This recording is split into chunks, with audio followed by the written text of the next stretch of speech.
Now it is my honor and privilege to introduce tonight's honoree, Ryan Poles, Chicago Bears General Manager. Ryan Poles enters his fourth season with the Bears after being named the club's 7th general manager in franchise history in January of 2022. Now upon his hire, Ryan embarked on an in-depth, comprehensive process to restructure the club's roster and develop all areas surrounding organizational culture and football operation of the Chicago Bears. One of those includes key members of the Bears organization, its team clinician, Carla Subra. She provides valuable mental health support. Now this is great. She not only conducts individual and group sessions with players, but also provides referrals for their family members. So think about the impact of that. As part of the team's push to provide mental health support and resources, the Bears understand the importance of trying to destigmatize mental health issues. Interviewing Ryan tonight, we have the Family Institute's very own Dr. Jonathan Sutton. During his doctoral training at Northwestern University, he received specialized training in CBT for both anxiety disorders and depression. He furthered this CBT specialization at Northwestern Memorial Hospital during his pre- and post-doctoral years. He was trained in behavioral activation for depression and served as a therapist for R21 research grants. Dr. Sutton then spent 10 years providing individual and group psychotherapy to veterans at Hines VA Hospital. During this time, he completed the VA certification program in CBT for depression. Dr. Sutton returned to the Family Institute in 2019. Please join me in welcoming to the stage Ryan Poles and Dr. Sutton.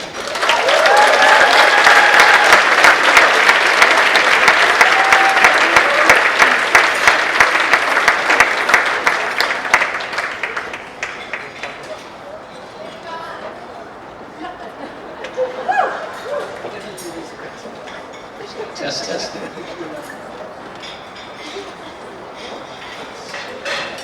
What a wonderful evening. Thank you all for being here.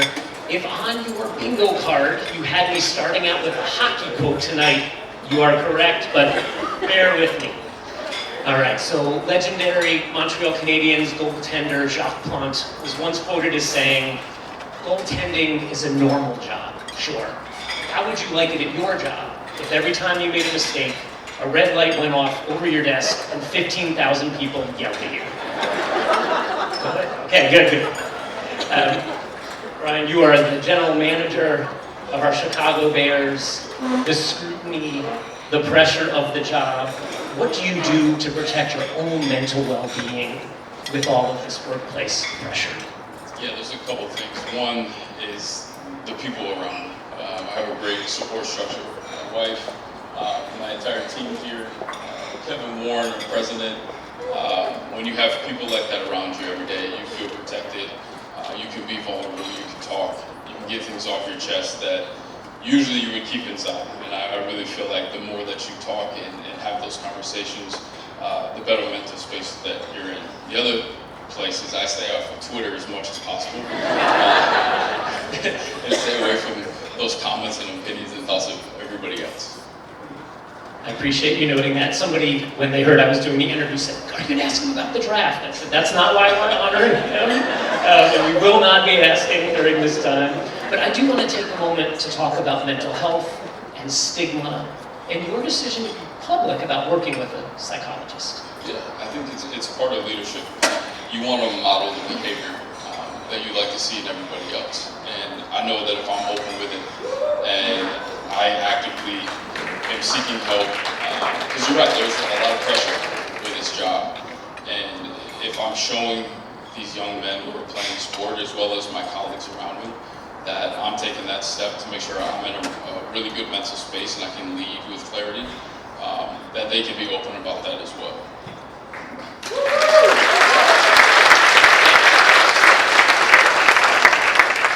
As a collegiate athlete at Boston College, what was your experience around mental health? What was your prior understanding of mental health? Yeah, it was very little. We didn't talk about it much at all, which it's been really cool to see this entire journey on how this space has grown so much in sports. Carla and I talk about it all the time. She is blown away. We'll be in the cafeteria and one of our players will be like, Miss Carla, I'm gonna come see you. I'm struggling today, and she's like, you don't need it, we keep our conversations private. But the openness there, it's amazing to see the growth over the years. And it's important that we keep this space open for them to seek help and speak, just because of the pressure that comes along with it. I know from my own experience going back, there was a lot that I was dealing with that I didn't quite know what I was dealing with. I got injured, it was my senior year. I was hoping to get drafted. I blew out my Achilles at Notre Dame in late October. And you kind of see your dreams kind of like fizzle away. And I'll never forget, I was in the living room, Katie was with me, and Boston College was playing Virginia Tech on a Thursday night.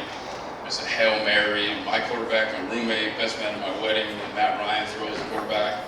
And it was a place that should have been so much joy, but I was mad, I was angry, I was frustrated. I remember throwing my crutches because I should have been there in that moment to be a part of that historical situation.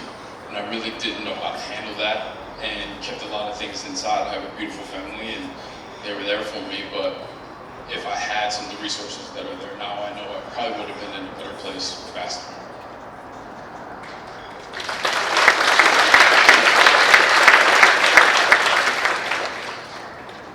So we're finishing our time at Boston College.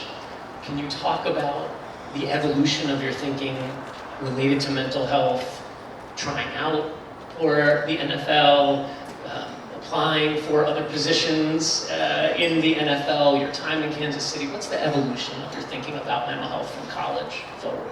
Yeah, what I saw going through my time just in professional sports is I realized how many guys are struggling with something. Everybody's going through something. It may not just be on the field, it could be at home. There's trauma from something that happened in earlier times, and that stays with you until you address it. When I got to Kansas City, that was one of the first teams, and old school coaches, they struggle with this concept, I'm not gonna lie. So you have Andy Reid in Kansas City, we bring Sean Tyrants, who's close with Carla as well. And that's where I started a relationship and started to understand what exactly he was doing in the building, how we managed those relationships. Those are private conversations, which again, head football coaches really don't like private conversations happening, and they can't touch it, they can't feel it, they can't fix it. So just learning that space and how important it was, and we went through a lot of pretty serious things in Kansas City on that journey. Everyone sees that organization as a Super Bowl organization. We started with the first overall pick, which means you're the worst team in the league, and we built out of that, and you kind of see some of those struggles that the guys go through, and you see struggles that the staff goes through as well. So that's why not only with Chicago are we attacking it with our players, but we're also very open and trying to open this door and this new space with our staff as well to make sure they're in a really good mental space as well. One of the things we had discussed in our meeting before tonight's event, you had considered being a player in the NFL.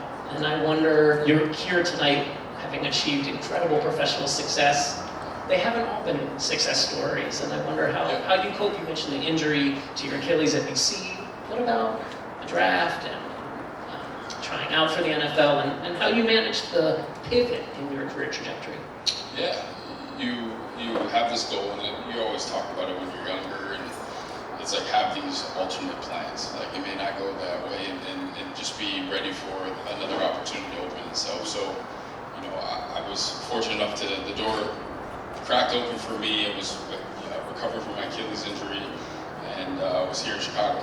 I was with the Bears, which is crazy, the full circle that happened. And I was up at Alice Hall fighting, trying to make a team. And again, there's a lot of nights where you can't sleep because you're worried about what if I don't make it? What's the next step for me? So there's a lot of pressure that comes with making a team. And again, it's really great that I have the opportunity to go through that experience. And tomorrow our rookie class shows up, some drafted, some undrafted, some guys trying out. I understand what they've gone through, and I can open that door and have those conversations so that they are in a better mental space when they go try out for the team and they're trying to make it. And there's a lot there. There's pressure in the building, there's pressure at home as well. What would you tell skeptics about the benefits of therapy? Yeah, I would say that, I've seen the effects of it. I've seen the positive side of therapy. I know we're going to get to it, at some point. My wife and I have gone through some things, and she had postpartum after my son was born, which was a life-changing thing for both of us. But I saw the effect of opening up, having conversation, and how that changed our lifestyle, her lifestyle. I went through it with different parts of my career where I hit failure, didn't know how to handle that situation. And again, keep talking, keep working through it, and that openness to find solutions and be in a better place. I've lived it, I've seen it, and that would be my response to any skeptic that would say it doesn't work or it isn't something you should be a part of. We can find mental health utilization studies, and one of the things we know is a number of people who might benefit from care never seek it. I wonder, in the areas that you've been, where do you see some of those barriers to care, where some of the skepticism might come from, where some of the reluctance would come from? What have you observed? Yeah, most of the time it's, I think is, especially in sports and in male sports, it's, you're a man, you should just go through it. Put your head down and just bear through it. You don't need to express yourself. And it was almost tied to toughness. And that really isn't true at all. And to me, it's one of those things where as a leader, how can I help other people if I'm not right? And I know that I can help others if I'm in a good place and I'm a better leader, if I'm opening that door for myself and other people. You teed us up for the next question. 2022, for the My Cause, My Cleats, you selected Beyond Baby Blues. Yep. Transition to parenthood is a focus area at the Family Institute, perinatal anxiety and depression. I wonder if you could speak more about why you picked that organization and why postpartum depression is important to you and your family. Yeah, so that was, like I said, a very life-changing kind of pivotal moment for us. I'll never forget, it was actually my son was born the night before the draft. So there's a lot going on. And I'm sleeping, trying to sleep in one of those very uncomfortable couches in the hospital. And it was in the middle of the night, and I felt like someone was watching me. It was one of those eerie things. And I wake up, and Katie was just looking at me, and I almost didn't recognize her eyes. And she said, "I don't know if I can do this." And you want to talk about being blindsided. I didn't know what to say. I was kind of locked up and just trying to understand what was going through her mind at that time. And something triggered me. If it was a pamphlet someone handed, it certainly wasn't an in-depth conversation from anybody. It could have been an article. Something popped in my head that this is like postpartum, like something's off. And when we went through that journey, it was hard. We had a lot of conversations about medication.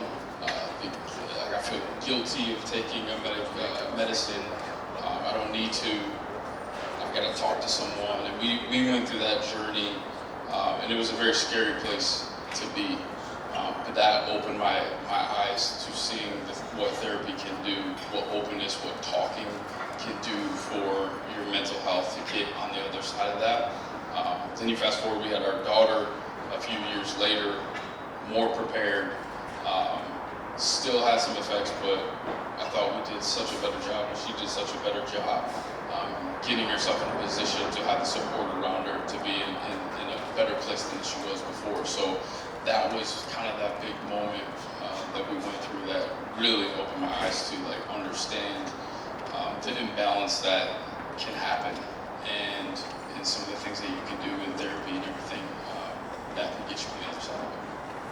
Thank you for sharing that story tonight. Thank you for being here.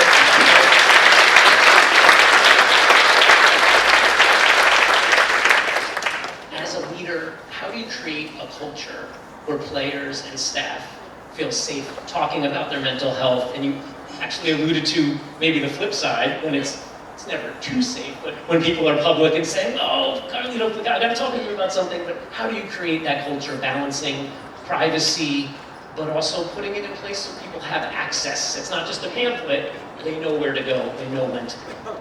Yeah, I think you bring awareness to it.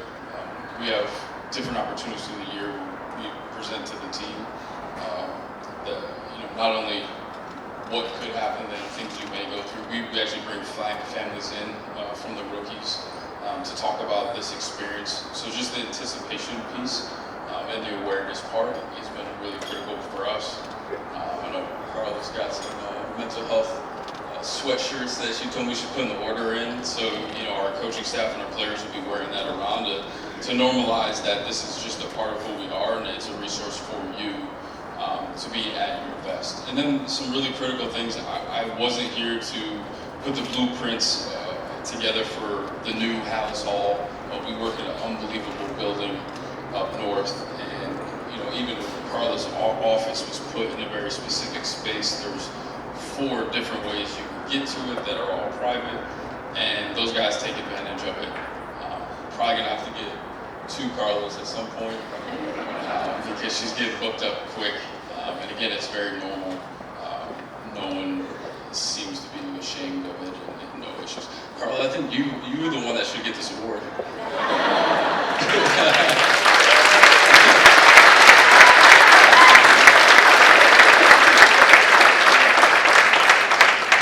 I appreciate your graciousness in noting it is a team effort whenever these things are put together. And we're going to get to the role of leadership in a moment. What kinds of support systems are in place for players dealing with injuries, losses, career uncertainty? Yeah, so one place that we've grown a lot is we have this performance meeting that's in place that happens multiple times a week throughout the year, where our entire team, from trainers to the performance, from strength and conditioning, mental health, we all get in a room and we go over what's going on our roster. I think that level of communication is absolutely critical for any organization because it's our job to support our players and put them in the best position to be successful. There's been multiple times where through that conversation, I'm upstairs in my office, Carla might be busy, strength conditioning, but someone saw something and said, hey, something's off here, this person doesn't seem to be themselves, or I heard there was a loss in the family, and we bring that to attention. So we call them, little bump-ins. Hey, can you bump so-and-so, just kind of make sure they're okay.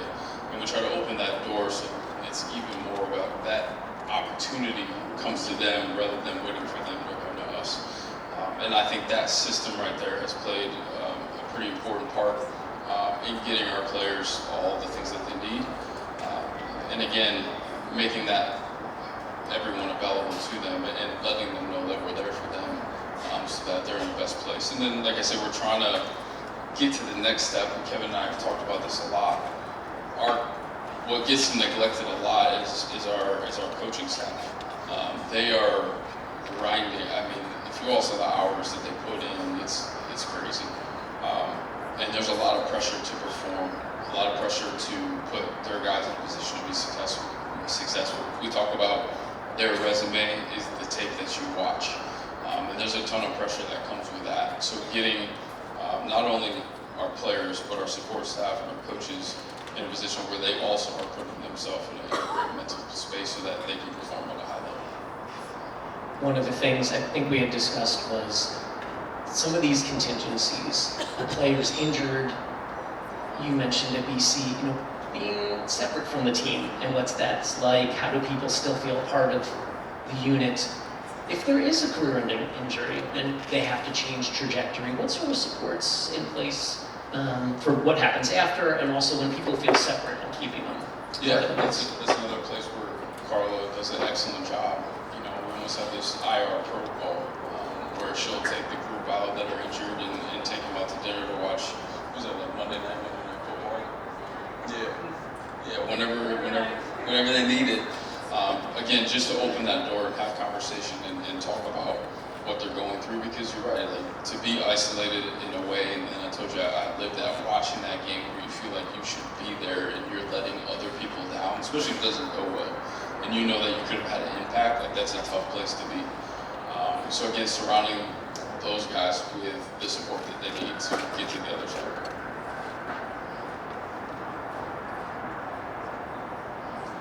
Today, many employers are focused on colleagues' mental health. At TFI, we have whole health days. We all have a subscription to the Calm app. These priorities have to be supported from top down. It really needs support from leadership.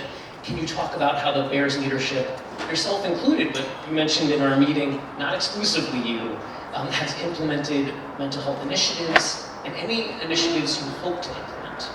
Yeah, so like I mentioned, the next phase is to,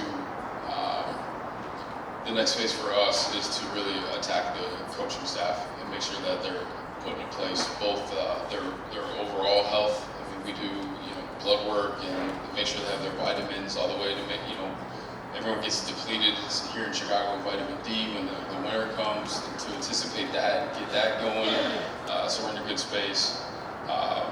And then for our staff as well, we talked about with Liz, even on the business side, there's a lot of pressures on that side. I mean, Kevin Capilla, he's building a stadium. Like that's, you want to talk about pressure and stress, like, and I'm thankful you're here because he's got a lot of things going on as well. So again, it's just that holistic approach to our entire staff and our entire building to make sure that they have a space where they can get the help that they need and be in a good spot.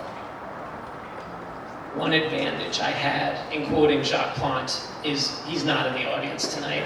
I am going to try to quote Carlos Huber, and please tell me if I get it wrong. But you said this in the press. We're not looking at these young men when they come in as just football players. We're looking at the totality of the person. And I say this many times throughout the year when I'm in front of the team. My personal goal is for them to be happy, healthy, whole humans. Football is how you came into my space, but I know that you're much more than that. Both inside and outside of sports, there can be an emphasis on resume and accomplishments rather than relationships and character. At TFI, relationships are our calling card, focusing on people's values, what their guiding principles are. Can you speak to having a holistic approach, personally and as a leader? Yeah, you nailed it. It starts with relationships. In order to have that relationship, we need to have trust. And that's what our entire team and our entire organization, I think, takes to the whole different level. I was actually, one of the cooler moments, we were watching the draft, and a lot of the prospects that went up to the place up north for the draft, they asked them, where was your favorite visit that you went to? And there's a couple guys that said the Chicago Bears, and they're like, why? And this made me proud because I know the record we've had over the last few years, but I don't think many people understand the work that's gone in and where this is about to go. And they said the Chicago Bears, I said, wow, man, like there's something different about the people up there. And I really believe it's the relationship, it's actually listening, it's actually taking the time to get to know the human being rather than making it just transactional. And when you go up there and you watch the guys work and move around and everybody on our staff, everyone is happy about being there. They're excited because they know everyone's pouring into each other to get to where they need to be, and then making sure they're performing at their maximum level. So we take that serious, and that takes time and it takes energy. It takes sitting down and having a relationship with them and letting them know my door's open. We're all busy, but these guys know if they have an issue, there's a concern, they can come knock on my door and sit down and we can talk it out. One of the nice things, and it's so wonderful to have your wife here, when I asked how you personally attend to yourself holistically, there was talk of a date night. Can you confirm that happens? Yes, I'm getting a nod.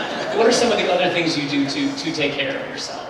Yeah, definitely. I thought that was a cool idea. I think one of my former co-workers who became a GM kind of threw that idea out, and we're probably 85% over the last 3 years is really carving out time with each other, balancing time away with our family.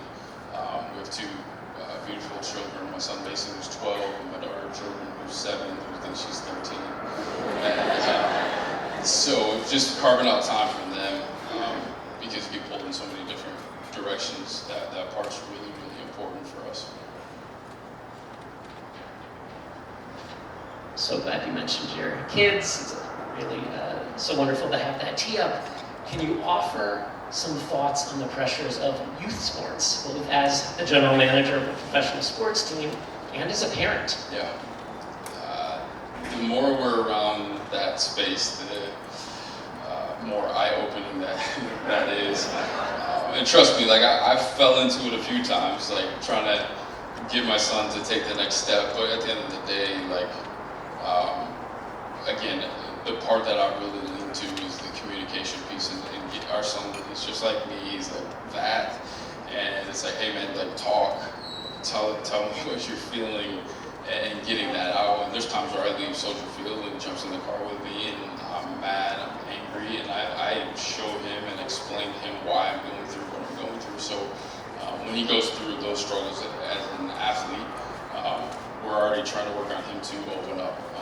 He sees a counselor as well, just because of the pressure from me, which it's tough. I do feel bad about that. That I have to take that step, but it is part of the deal, and I think at the end of the day, it's going to be very impactful in his life. So he goes to a counselor, and that's a space for him. If he has questions, if he's hearing, those people that are on Twitter talking about me, that he feels comfortable in addressing those issues and the pressure that is happening around our household and things that he sees, hears.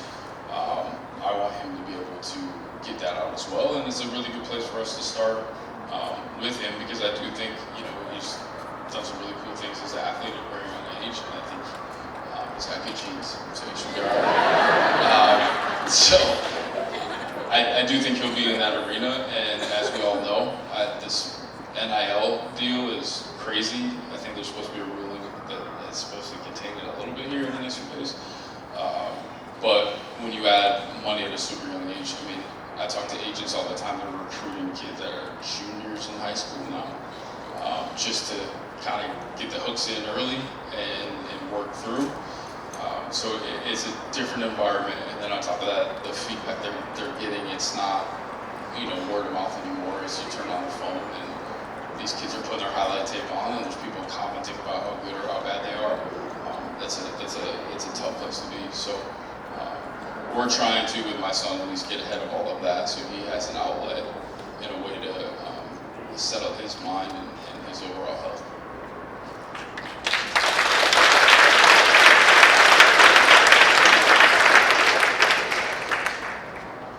You had also talked with me a bit about the benefits you see in sports. So on one hand, we have the industry. You and I remember a time in college, big controversy if maybe a booster tried to give somebody clothes, a car. Now some of the top players, millions at 18. Millions. Ferraris and Lamborghinis. Yes. But you mentioned there are some benefits you see to youth sports, and I wonder if you could speak a little bit to that. Yeah, I think the one, when we talked about this as it was starting to stir up, as the NFL organization, someone that, first round pick's going to get $20 million, where at one point you were just kind of wondering how they were going to handle that situation, how their family was going to handle that situation, how you're going to handle that pressure to say, I'm worth this and I have to prove that I'm worthy of getting this money. There's a lot of pressure that comes with that. So now with the NIL, there's money entering into the equation earlier that allows them, at least over time, to start figuring out what their support structure is. I think the schools are starting to catch up with putting the right support so they can manage those situations better. Now we're drafting guys and they're like businessmen. It's really impressive. I sat down with the offensive lineman from Texas that asked him what to do with his NIL money. He said, I bought a house and I bought a truck, and as I move out of here, I'll rent it out over time and it'll just keep making money. There's guys that invest in businesses. It's really impressive. So you've seen people catch up to it. I do hope there's a little bit more control as we get going. The Bears' new coach, Ben Johnson, has been described in some outlets as a leader of men. And when Jeffrey Arnett, about 25 years ago, did a piece in the American Psychologist, he talked about emerging adulthood, and he focused on the ages between 18 and 25. We have a team at the Family Institute, focuses on emerging adults, 18 to 29. Why am I telling you this? Well, I went to the Bears homepage. 72 players on the roster, 31 of them, this leader of men is going to have leader of emerging adults. And I wonder if you could talk about the transition, having these 22, 23, 24-year-old players and how you support them in such a public arena. Yeah, you know, when you brought that up to me, I thought that was a really good point.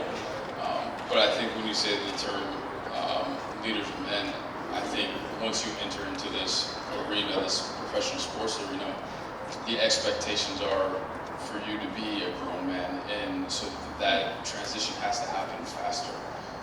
So for us, it's just how can we educate them to speed up that process and put them in a space where they're handling that pressure and they're handling their situation as best they can. One of the best things we've done is, like I said, the Family Symposium is bringing our youngest group, which is the rookies, and now we've done this for 3 years. We bring the family, the significant other to come out. So again, it's not just we're surrounding the player on their own, we're also educating the family of what the player is going to go through, the highs and the lows, the potential injuries. We do a board of players from experience of 2, 3, 4, 5 years, that whole group, to tell their story to the families as well. You know, you might expect on the bye week for your loved one to come home, but he's going to want to just chill out, go to the beach, get some sun, whatever it is, and you might have to say no. So instead of creating a more pressured situation where your expectations are for them to come home and do more and use more energy when all they're trying to do is recover in the hardest year of their career, there's some understanding from the family of what that person is going through. So that education piece has been the most impactful part for us. One other piece we talked about is what it's like to have 22-year-olds and maybe 35-year-old in the building, and how you guys approach kind of middle adulthood and younger adulthood within the organization. People just starting out, people thinking about next phases, and how you look, again, holistically at these players. Yeah, we're aware of, you call them transitions. There's transition into the league. There's transitions into money. Guys that become free agents sign $100 million deals. That's a transition, and there's situations where you got to tell the guy, hey man, like, we're paying you for what you've done.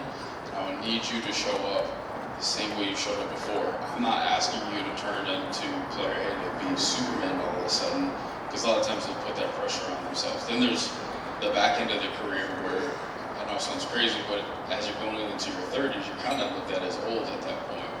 And just for physically, for how crazy the sport is.